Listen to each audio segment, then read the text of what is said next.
their cattle by qualifying for the brand. And that's really why we exist. We're generating 4 to 6 cents per pound more if that animal that goes to market. It is absolutely imperative for our own staff. They know this backwards and forwards. Without this, our organization does not exist. In a meat fabrication room. What a beautiful place.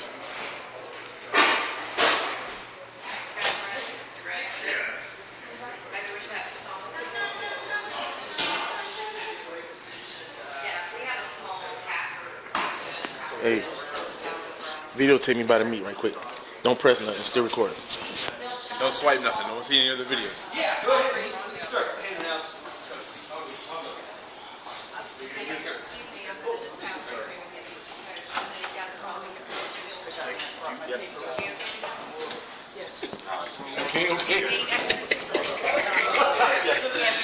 But he's worked very hard. He has his master's in meat science from Cal Poly, but earned his PhD in meat science from Colorado State. So we're very fortunate to have him on board. And he is a meat maniac, okay? So any question you have about meat and science and both of them together, probably he's going to have an answer. So I know Mark wanted to start at the very beginning, the production side. I know Amy even mentioned cows and such, so we're going to go over a few definitions before we start on the carcass. All right, so here's the big quiz. We have this carcass hanging here.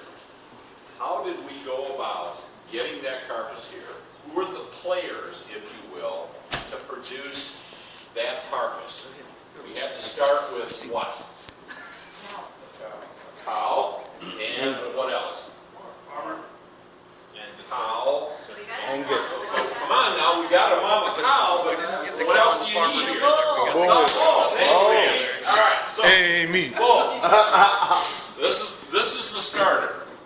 And so the bull becomes a very important part of this genetic piece. Remember I talked about how our parent organization, the American Angus Association, tracks characteristics of these bulls. What are they checking? They're checking the sire, the offspring, in terms of how they perform.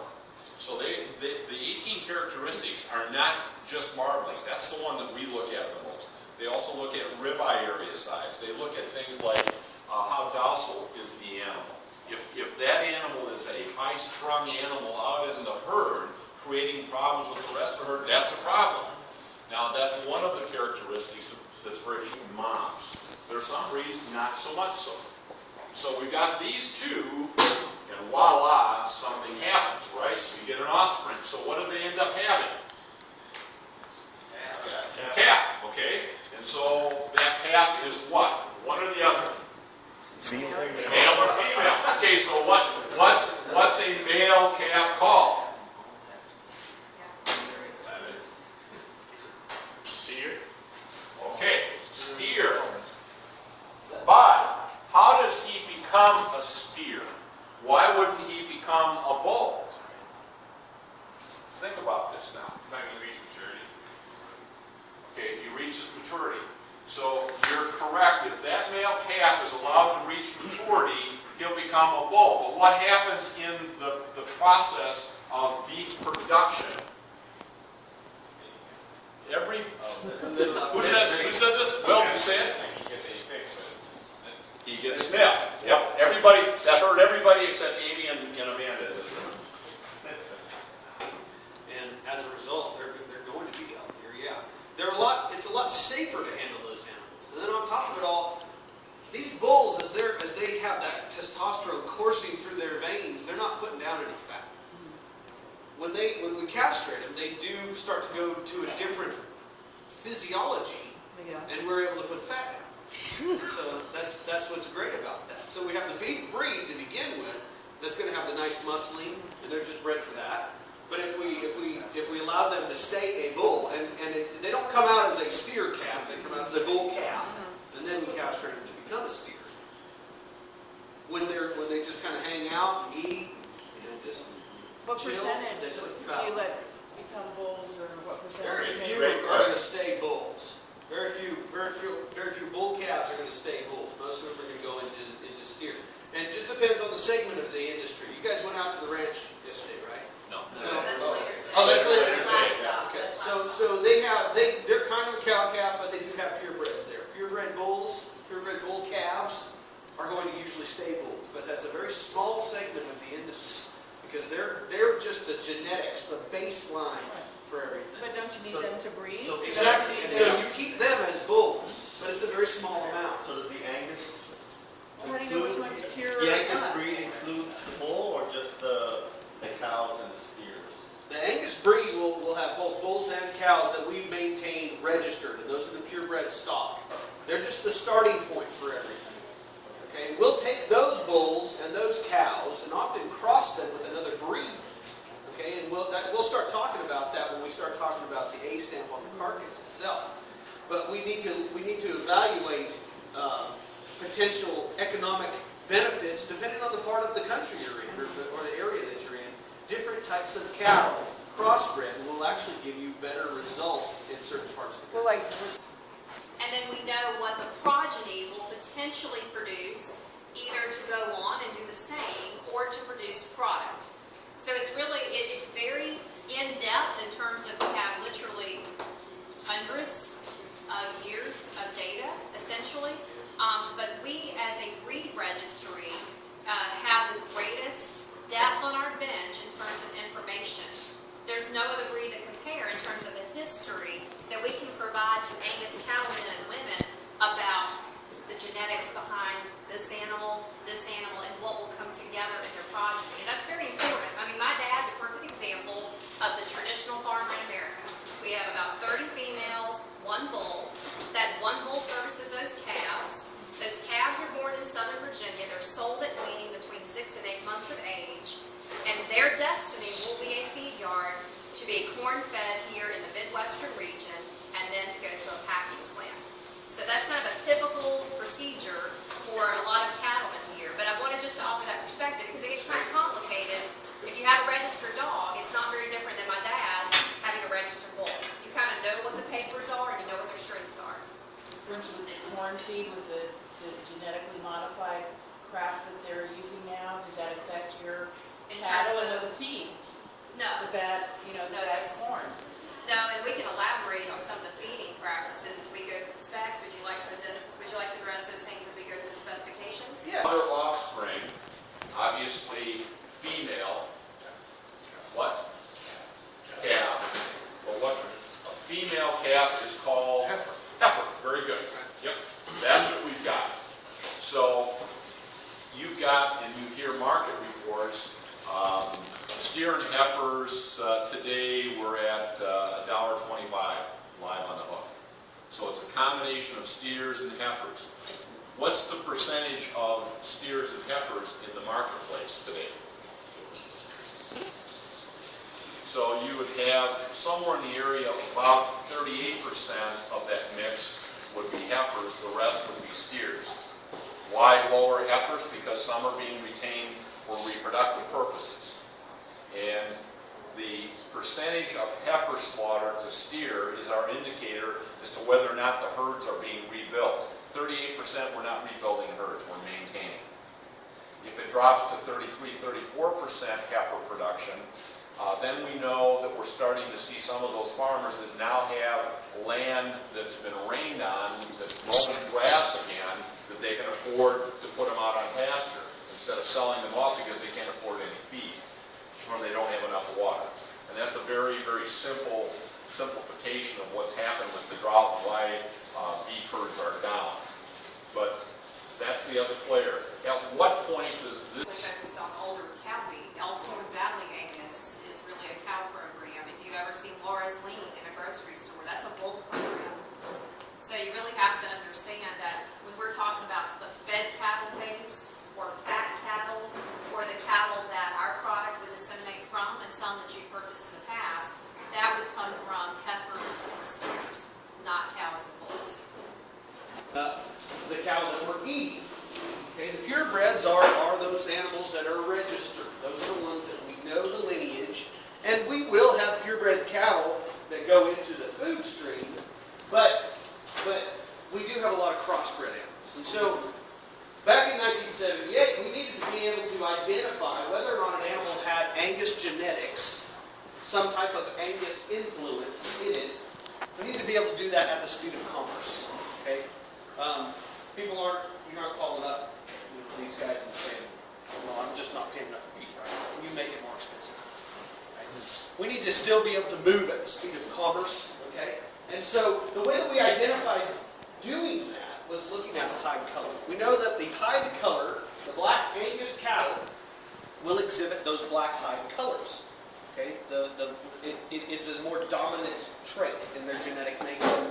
And so if you take a black hide animal and you cross it with another type of animal, say a Hereford, we already alluded to Herefords. You guys familiar with the Hereford breed at all? They're the red bodies with the white face. Okay? We can cross those two animals. It's a very popular cross because the Hereford's going to have a little bit more body to them, and the Angus is going to have the really high quality marbling genetics. Cross those two, you get a highly marbled, larger animal. Okay? You also get an animal with a black hide and a white face. We call them black walnuts. Okay? Very, very popular breed in the industry. To be able to identify that animal, we couldn't just say, well, if it's going to have a certified Angus beef brand on it, it has to be completely black. No, we can't do that because we might as well just turn the lights off right now and go home. Okay? The way to identify those is to identify whether or not it has a 51% or greater solid black hide.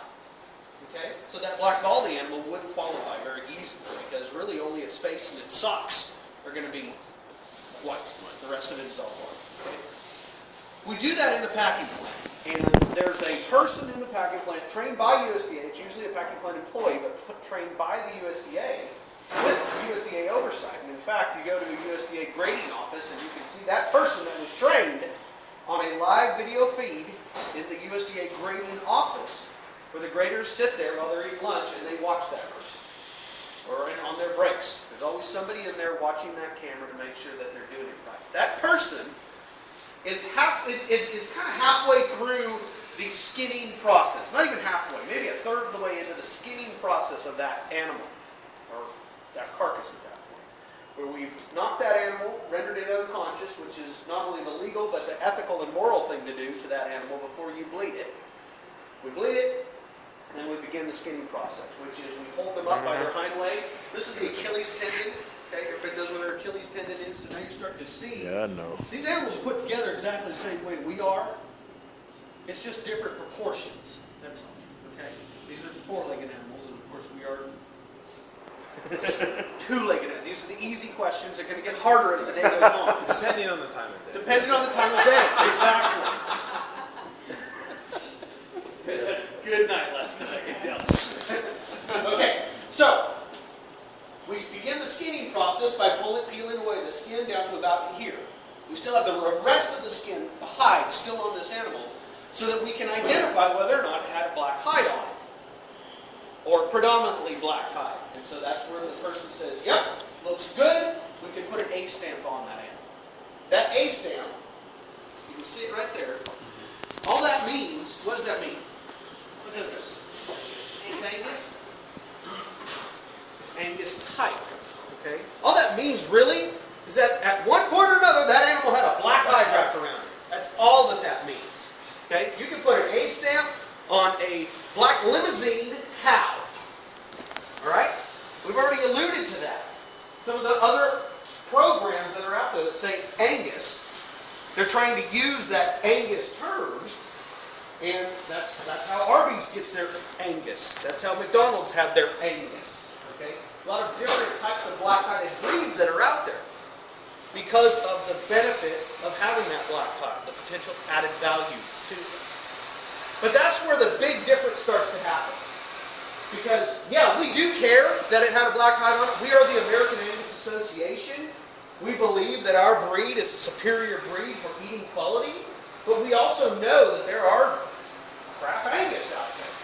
We know that not all Angus are going to qualify for the program because we have to make sure that the carcass itself is going to exhibit good eating characteristics. So you're familiar with a lot of different Angus products and brands. The other Angus brands that have a beef schedule and are using USDA graders to evaluate carcasses, they have the same live animal specification that we do. So for example, Creekstone likes to boast that all the cattle comes from Kentucky.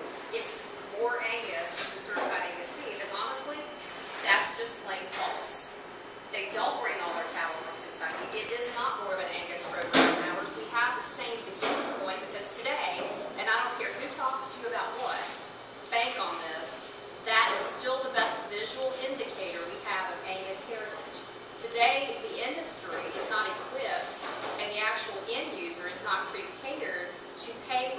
state to do a DNA test to determine how Angus, the live animal, really is. And on the other side of that coin is, who the hell cares? Does your consumer really care if it's 75% Angus or 20% Angus, as long as the steak on the plate tastes great? So that's where we start. I just want to, again, I'm going to shoot some things out there for you guys to just gain some industry perspective. That's a great question. So, remind me at lunch, I'll go over and I'll get some of those training materials. We've actually updated some of them to give you. So the guy he's talking about that stands up in the plant on the slaughter floor and applies that A-stand, these would be the photos we use to tell him yes, no. So for an example, keep in mind that most of the fed animals are going to be harvested less than 20 months of age, or an average of 20 months per age, let's say. And so they don't have a lot of time to get that old look to some degree. Now what we do see is where a black-hided animal will get sun bleached, just like our hair will sun bleach, and it'll get a brown tint to it, but you can still tell the difference between the surface of the fuzzy part of the hair that just has sun bleach and is a little brown tint versus the root and the skin that would actually be black. The others that we see would be, we call them tiger stripes in Florida, would be very popular on some of the Brahman cross cattle. You literally end up with kind of a tiger stripe pattern. Gorgeous hide, not Angus. Texas, the southern parts of the states are very popular to see those kind of animals, but those tiger stripes will be black a lot of times. Which are the guts removed. Okay, 24 to 48 hours later, once this has been allowed to chill, it will go through the grading process. You've probably heard of inspection and grading. Those are two completely separate entities in the USDA. Okay, what is inspection? Yeah. Check. Do you see any inspection stamps on here? They're usually round. That right there. It has a unique number, 34114. That number is unique to the establishment that this animal was slaughtered. Okay. Down the road, E.R. Bolian's Packing. Colossus. They kill about 30 head a week. That's not big enough. The big ones do about 6,000 head a day. Okay, so this guy's not very big. But it doesn't matter because the process is still the same. We're still using 10,000-year-old technology to take this animal apart. The cattle are not put together any different than they were 10,000 years ago. So we're still doing that. It's just that we've advanced the process a little bit in some efficiencies. Okay? They are employed by USDA. They are a government employee. However, all meat has to be inspected. Not all meat has to be graded. Grading is a voluntary program that is offered by USDA as that third party. Okay? So the grader comes into the plant, and their job is to evaluate this overall carcass on eating quality. They're going to come in here and they're going to look at the marbling in that ribeye. We've exposed this ribeye at the 12th and 13th rib. How many ribs in a carcass? In a carcass? 26, exactly. Because a carcass is two sides. This is a side of beef. It's not a carcass, it's a side of beef. There are 13 on this side. Okay. So hopefully, when we start to break this down, there are only 12 ribs on the fourth rib. Because when there's more or less, it's embarrassing. Okay, so the ribeye, this is just the standard method of doing this. The ribeye is exposed in the 12th or 13th rib. We allow it to bloom, which is allowing the oxygen in the air and the environment to combine with the iron-containing pigments in the meat, right? It's myoglobin. You guys have heard of hemoglobin, right? That's the red iron-containing compound in the blood that reacts with oxygen. This is myo because it's in the muscle. Heme is because it's in blood. Same thing. But what we're looking at is we're allowing that to bloom to really see the difference between the red meat and the white flecks of fat or How flavor. long is that process? Usually, the requirement is, I think, 11 minutes by USDA. Most guys allow 15 to 20 minutes. Okay? Do you have a question? No? You looked like you had a question. Who keeps a time on that? What they do, that's a good question. What they do is that it's a continuous chain. And they've timed that chain to make sure there's enough distance between the guy that's over here cutting that side open to the time it shows up in front of the grader. So that's part of the efficiencies that some of the big plants have. This little guy right here already had a week, which a big plant will do in 20 minutes. Okay, 30 head a week. They stack up a bunch of carcasses, and the grader drives over there once a week and spends about 15 minutes in the car, and he just walks down. Yep. Yep. Versus in a big plant, the efficiencies are that it's just on a continuous chain. You guys all drive cars, right? Okay.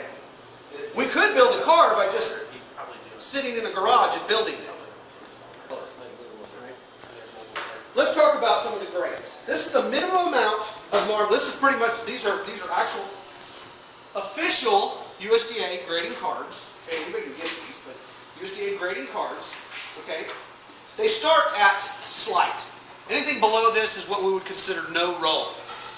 No roll meaning do not roll the stamp on the carcass.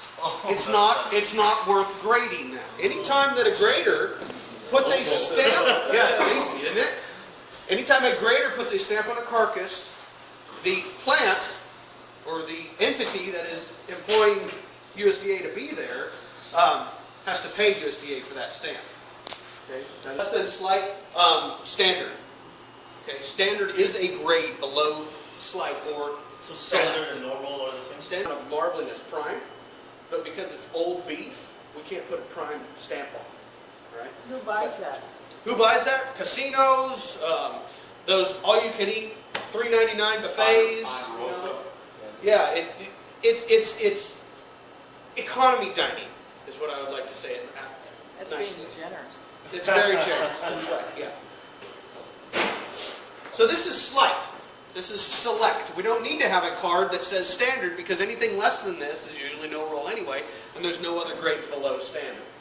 Okay? So there's not much marbling to begin with anyway.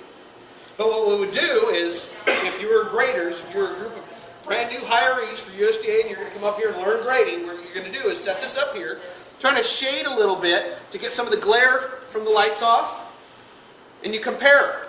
You compare that ribeye to this picture. Do we have at least that much marbling? 3 levels of marbling in the choice grade alone. 3 levels of marbling. It goes small, modest, and moderate. I do not know who came up with those names. They're terrible names. Why didn't we just give them numbers? But they came up with small, modest, and moderate. Okay. Small is the minimum amount of marbling for USDA choice. Okay? Small. We have at least a small amount of marbling. Yeah, I would agree. I would definitely agree. Okay. So, Can you small. give us a breakdown? Even though we have the 3 marbling stores, you guys have probably heard the upper 2/3. So the 2/3 component is from 1, 2, 3. So we're talking about the upper 2/3. Now, a little play on numbers. What is 2/3 as a percentage? 66%. So when you hear upper 2/3 of the choice grade, you think the top 66% of the choice grade is here. It's actually exactly opposite. Upper 2/3 strictly refers to the top 2 of these 3. As far as the actual number of cattle, it's the exact opposite. About 66% of all choice product is here, and only the top 1/3 of the actual carcasses qualify in these 2. That's right. Premium choice. Premium choice, yes. Lots of different ways. Precision. Precision is key, right? Yeah. Big difference, right, between networking and not working. One letter, that's it. Okay. So we take these 2 now, and this is what we're starting to look at. My job as a scientist is to keep up with the peer-reviewed journal articles that are being published in the scientific community. We continue to see study after study showing a drastic difference between modest and small marbling. And that's just marbling alone. Remember, we have 9 other specifications to go with. But marbling alone, we see a drastic difference in the way that our palates can detect eating quality.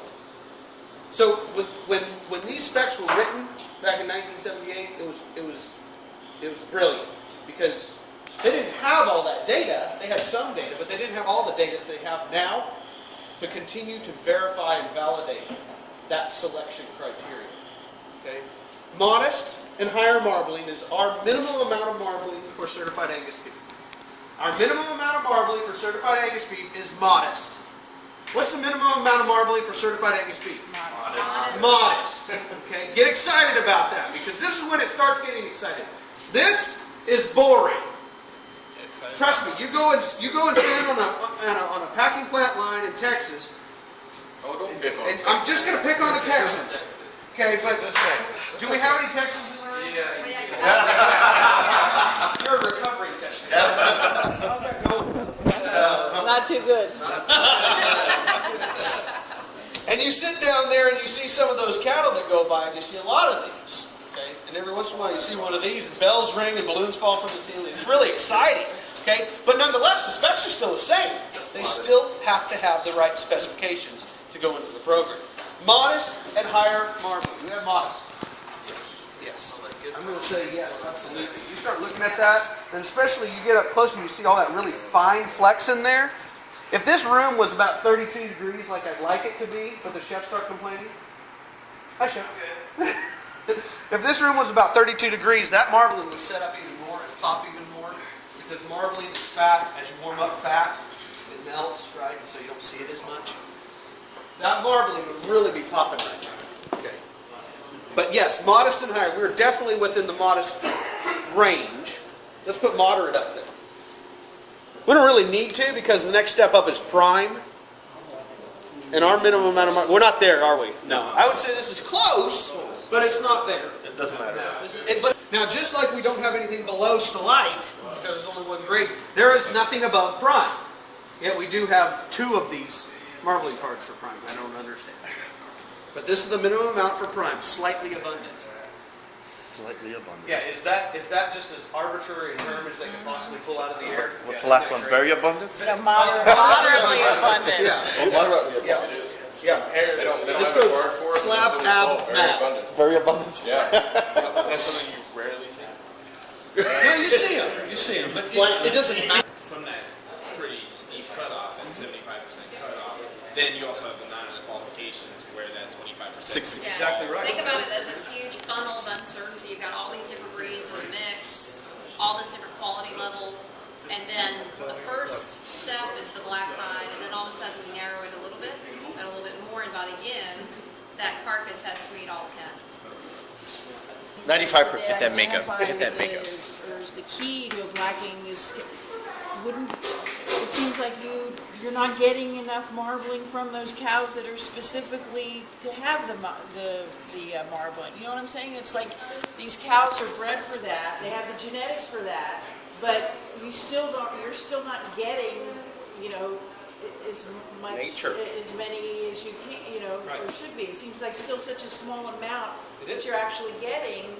And so what else do you need to do to the cow that you have a bigger percentage that are coming out in these areas? We do have groups of folks that are working diligently for certified Angus beef, for the Angus Association, that go to all these different cows and visit with them and talk about how to increase the quality in their herds. But because it takes 760 days, 2 years, from conception to slaughter, there's a lot that can happen in between. And because of the ranges and the variation of the animals throughout the United States, you've already alluded to it, nature. We have a lot of biodiversity in the herd. And then each individual cattleman are making a lot of different selection criteria for themselves. Because some guys, they're not concentrating on quality, they're concentrating on quantity.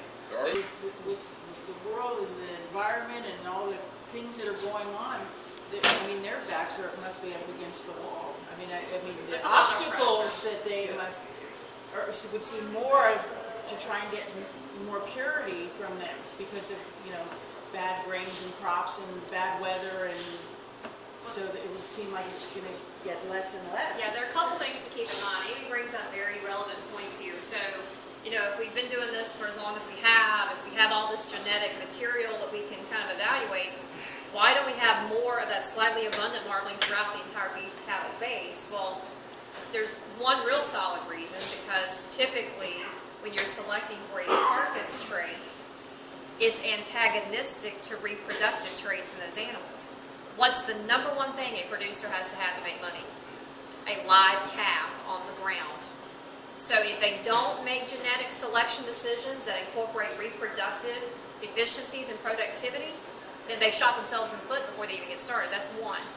Number two, a person who is responsible for feeding cattle, guess what? It's one of the toughest jobs in the industry, because the flecks of fat in the lean that we call marbling is the last kind of fat the animal deposits. So Amy, they have to get this animal in perfect shape, perfect health, not too much fat on the outside, the perfect amount of fat on the inside. Now what happens if we continue feeding and feeding and feeding to get the intramuscular flecks of fat in the lean?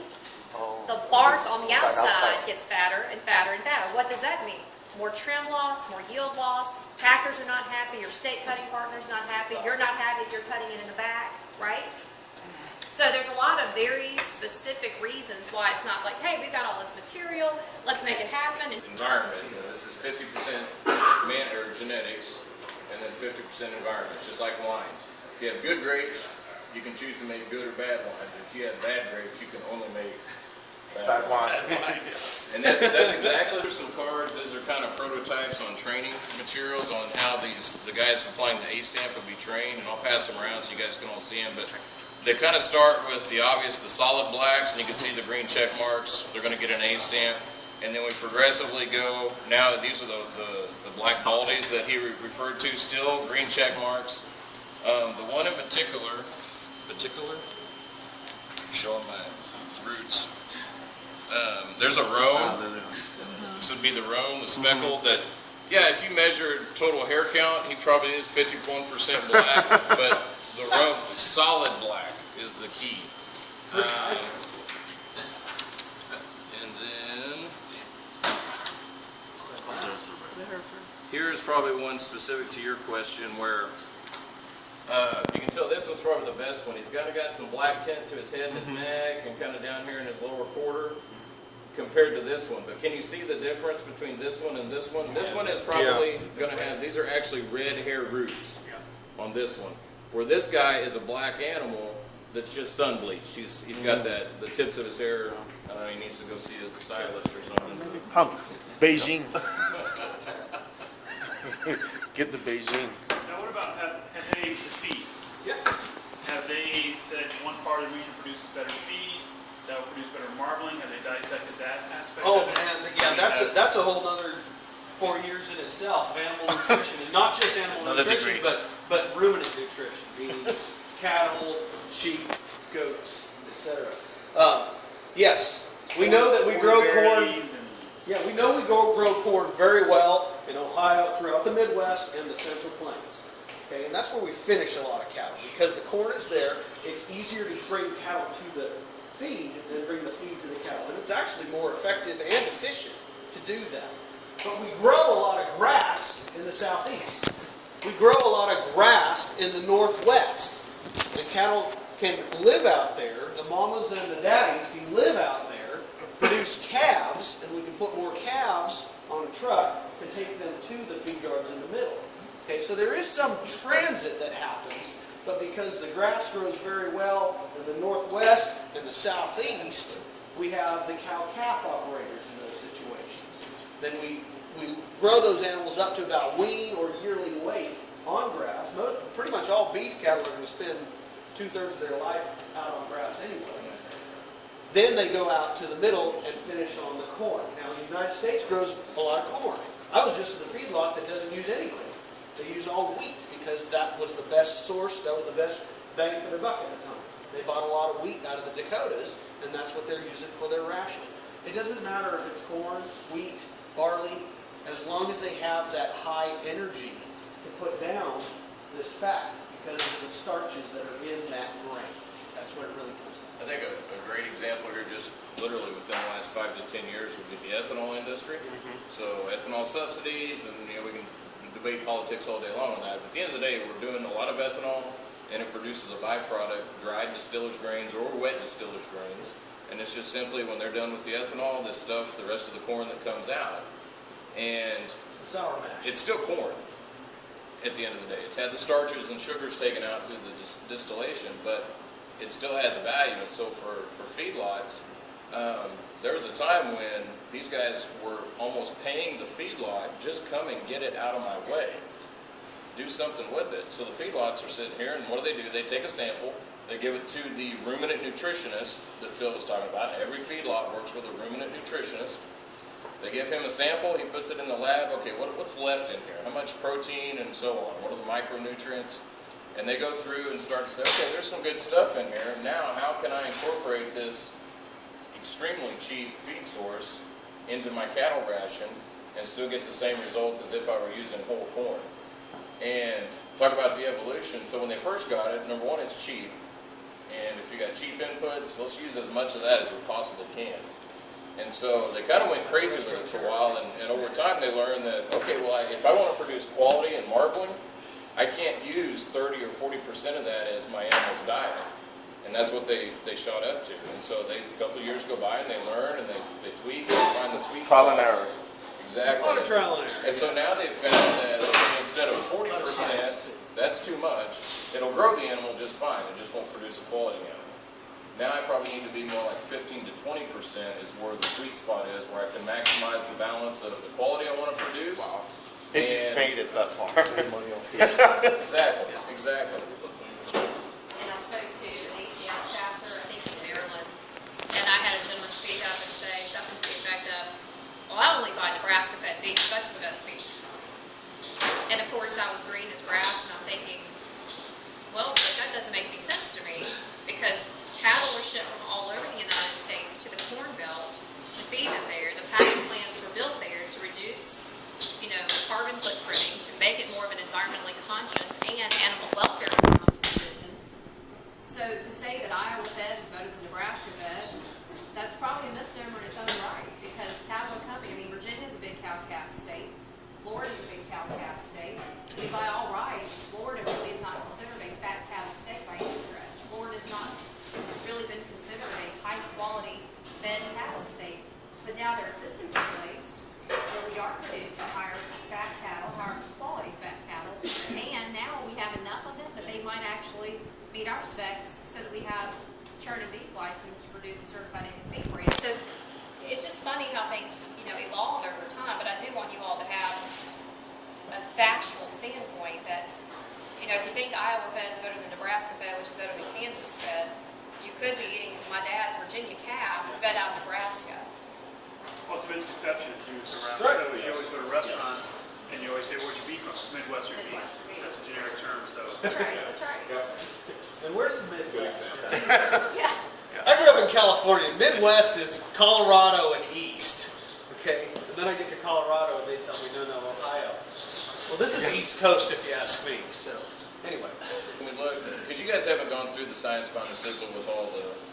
No, this is Specs. science. This is it. sizzle. So I think when you look at what marbling contributes, not only is it the #1 eliminator of carcasses from the program, but when you look at overall taste, tenderness, juiciness, and flavor, those 3 items that combine for overall taste, this spec contributes to each and every one of those. It contributes to flavor, obviously. Fat tastes good. It contributes to juiciness when we cook it down. That's the obvious one. And then even from a tenderness standpoint, from 2 things. One, it's oil, so lubrication as you chew. And then also bulk density. What the hell is bulk density? Bulk density. So think about the red part of the meat being tougher muscle fibers and the marbling being like marshmallows. And so as you're trying to take a bite through tougher muscle fibers and chewier marbling, it's going to be more tender if it has more marbling in there, as far as its density. Floats, right? It's less dense. Yep. So, again, back to such a big issue on this being the main spec that contributes to all 3 of those eating characteristics. To the extent that USDA had to come up with a new standard card. Because we have a medium defined marbling specification. We don't want to have coarse marbling throughout this ribeye. If you look at this ribeye, some guys are going to come over here, and if you're new to the game, you'd call that marbling. That's not marbling. Okay? It has to be completely disconnected from the outside of the ribeye. But also, this is very fine marbling. Yeah, you have one or two pieces that some guys might say, oh no, that's coarse. We need to see coarse marbling throughout the ribeye. Or those big lightning bolts that go from end to end. I'm sure you've seen them. Okay? This is what we would call snowflake marbling. This is beautiful stuff right here. Don't get hung up on that little piece right there. You know what that is? That's a blood vessel. We know that you have to have blood flow to get marbling deposition, because marbling is the energy and components that is carried around through the bloodstream. And so around blood vessels, you're going to see that higher amount of marbling deposition. You see it in the tenderloin all the time. We'll show you that later. Okay? Amaturity, meaning 9 to 30 months equivalent. 9 to 30 months equivalent, now that's a very arbitrary term in itself. But it's physiologically 9 to 30 months. Okay? So we're looking at an animal that is physically has a body that is amaturity, 9 to 30 months. Versus an animal that is chronologically 9 to 30 months. Okay? Big difference, right? You guys have all seen bull riding on TV, haven't you? Or been to a rodeo? Okay? Have you seen those bull riders try to walk? They're about 20 years old. First off, we look at the lean. It needs to be that bright cherry red color, about this color, or lighter. Okay? As animals mature, that lean color, that meat, will get darker. Okay? Secondly, we have to look at skeletons of these feather bones. These are called feather bones. If you kind of use your imagination and squint a little bit, or take your glasses off, it might help. It almost looks like a feather. Okay? On the tips of these bones, either the dorsal processes, like dorsal fin, Shark Week, right? Yeah. It's over. It's over. But so we have the tips of these feather bones, which is cartilage. Okay? Point to some cartilage. Not here. Point to some cartilage. Right? This is cartilage. This is cartilage. Now, unlike our ears and our nose, these tips of cartilage, as animals mature, will turn into bone. We have animals that we know are 24 months of age chronologically. Physiologically, they are B maturity, meaning there is some bone in these tips of cartilage. Okay? Bill. Yes. Oh man, why don't we use these pictures? Got it. They're brand So you can see this one right here. This one's probably about C or D. We're getting a lot of bone in there. Okay? Versus this is stark white. That's a gorgeous picture right there. new. Now, just So to which do you add, want? You want this nice white color. Oh, You want the one with the check mark. You look for the carcass with the check mark next to it, and you go that one. No, you want the one that doesn't have any bone in it. Okay. Now, the actual definition by USDA says up to 10% bone. Guys are usually going to be pretty conservative about and say there's no bone. Versus a tenderloin out of fed beef cattle, especially something like certified Angus beef, is going to have firmness to it. It's going to have body to it.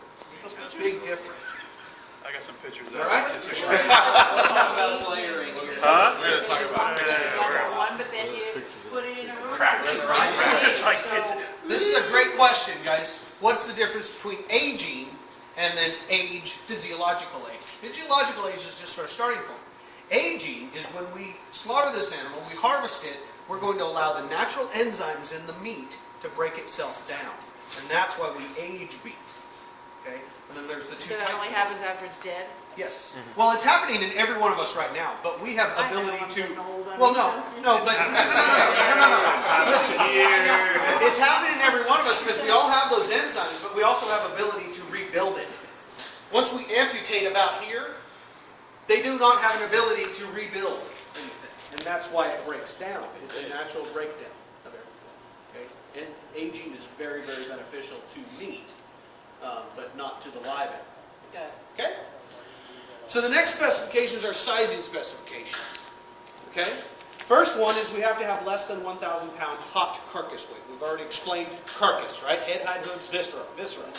Removed. That's this plus its other side, that weight. And that's when it was hot, before it went into a cooler. This one was 768 pounds. Okay? This one's about 75 pounds lighter than the average in the industry right now. This is a very small animal because it came from this region of the country. They're just different out here. Okay? Those cattle are going to be a lot bigger. But we have a nice... What's the smallest you can go? What's that? What's the smallest you can go? Certified Angus beef, you probably won't see one less than 600 pounds. Okay, but that's because we need the maturity and the fat that's on there.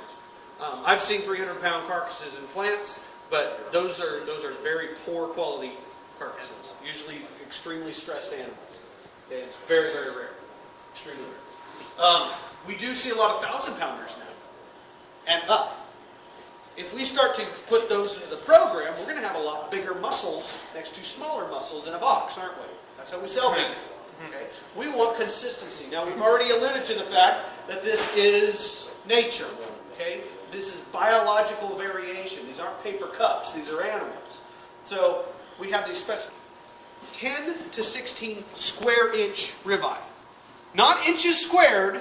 This is where specificity comes into place, right? Because that would be this big. That would be awesome. Okay? But that would be a big animal. That's like elephant ribeyes. 10 to 16 square inches. Okay? This was genius right here. This guy and our president were the guys that came up with these numbers. And actually, he's the one that drew these ribeyes the first time. Okay? But this was brilliant when this came out. We used to have 8 specifications. We dropped 1, which was yield grade. We're not even going to talk about that because it means nothing anymore, really, except for the farmers.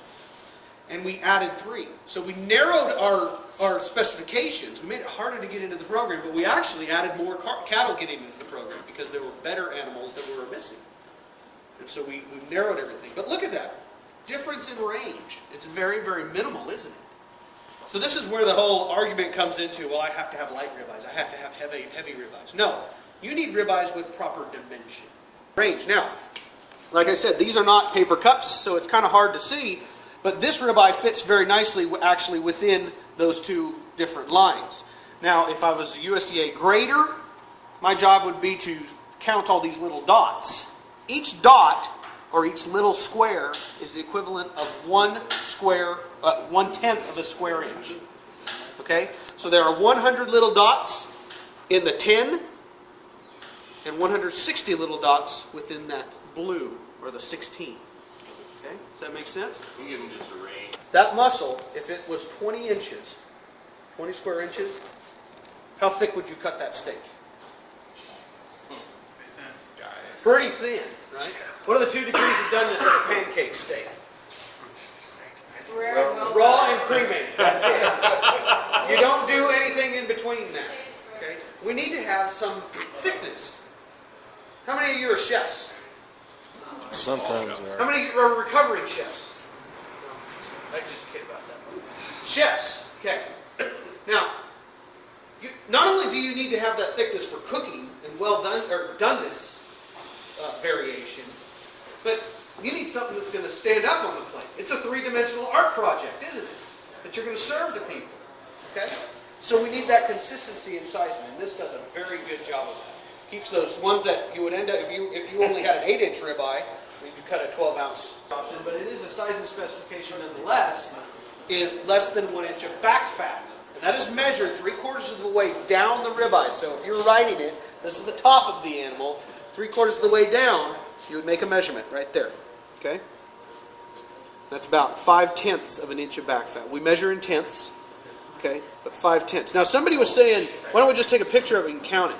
Oh yeah, why don't we just take Why don't we have an app for that, right? Next one is superior muscling. We have to have superior muscling throughout these animals. We have to have a nice round ribeye. We have to have a nice round.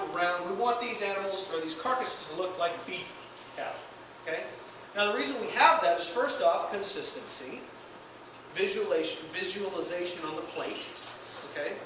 But secondly, there are types of cattle that are out there that marble very well, but we don't like the way that it presents itself. I did find a slight difference in flavor, metallic flavor, and irony flavor in a Holstein versus a beef, just a beef type.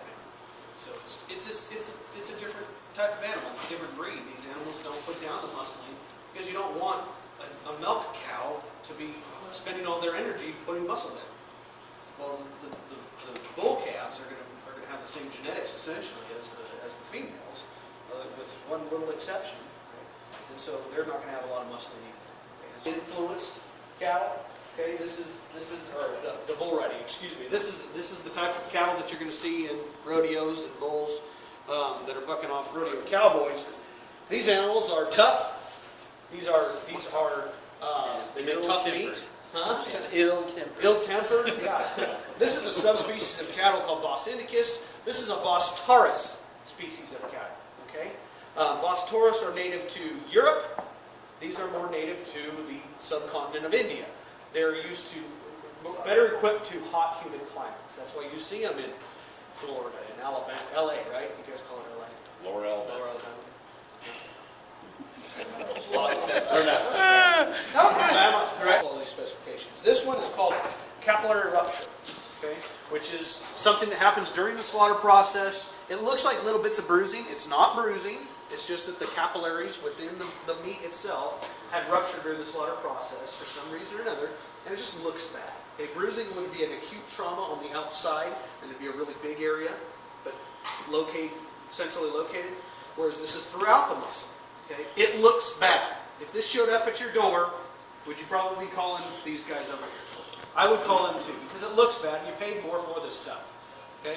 But if you cook this and served it to somebody, they're probably not going to know. However, this quality issue, our last specification, you cook this and serve it to somebody, they're going to know. Okay? This is called dark cutting. Dark cutting is a pH problem in the meat. It's usually caused due to some type of stress on those animals. Mostly it's a chronically stressed animal. You know any chronic stressors in your industry? People, right here, I've been accused of being a dark cutter. The number one you heard was weather. Was it color problems? It was a layering problem. A layering? Layering problem where the fat, the tenderloin's actually separating along the fat. And that was a big problem this year. We did have some strips that were small as well.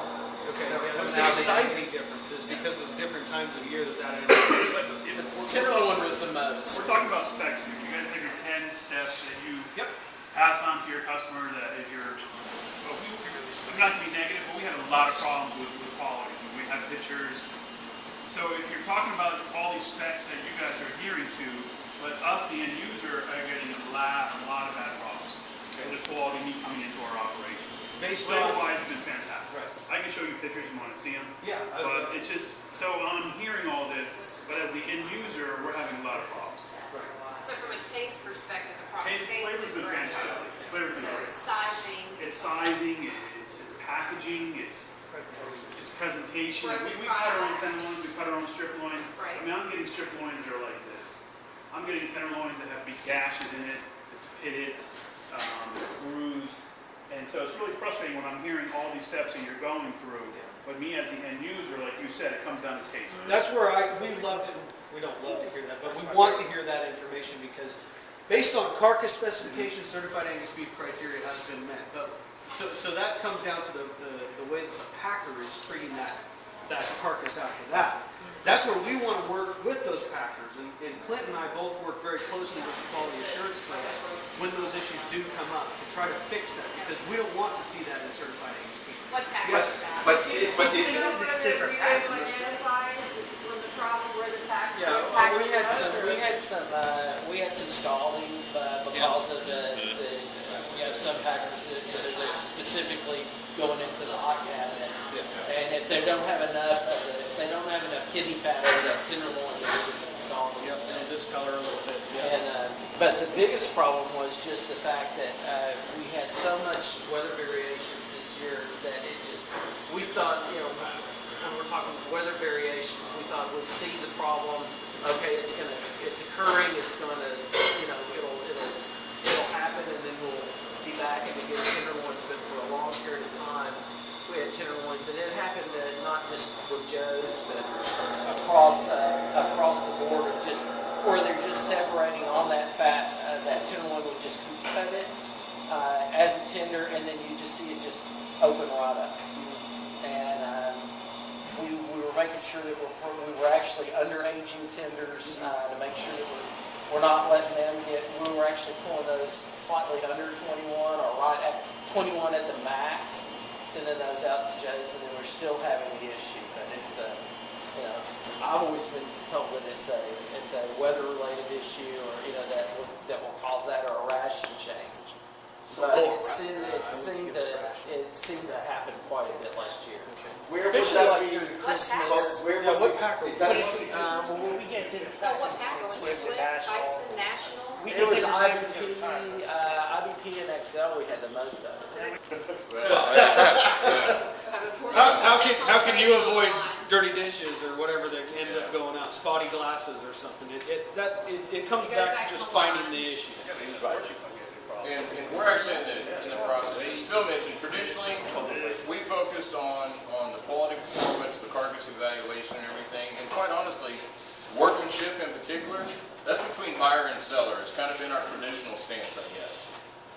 You know what, if you don't like that packer's yields, if they keep sending the scalded prep or the knife gouges, they're just overall workmanship that's up there. We've got 10 other packers to choose from, an X number of plants and all those things. If one plant's not getting the job done, we've got others to look at. So we've honestly kind of let the market govern itself as far as some of those workmanship issues and quality issues. Right now, there is that tipping point where it's like, okay, that still applies. All those rules still apply. I can't write a credit. We can't write credits and things like that. But to Phil's point, we do want to hear about that. We've actually just created a position that, in its simplest form, it's our QA officer.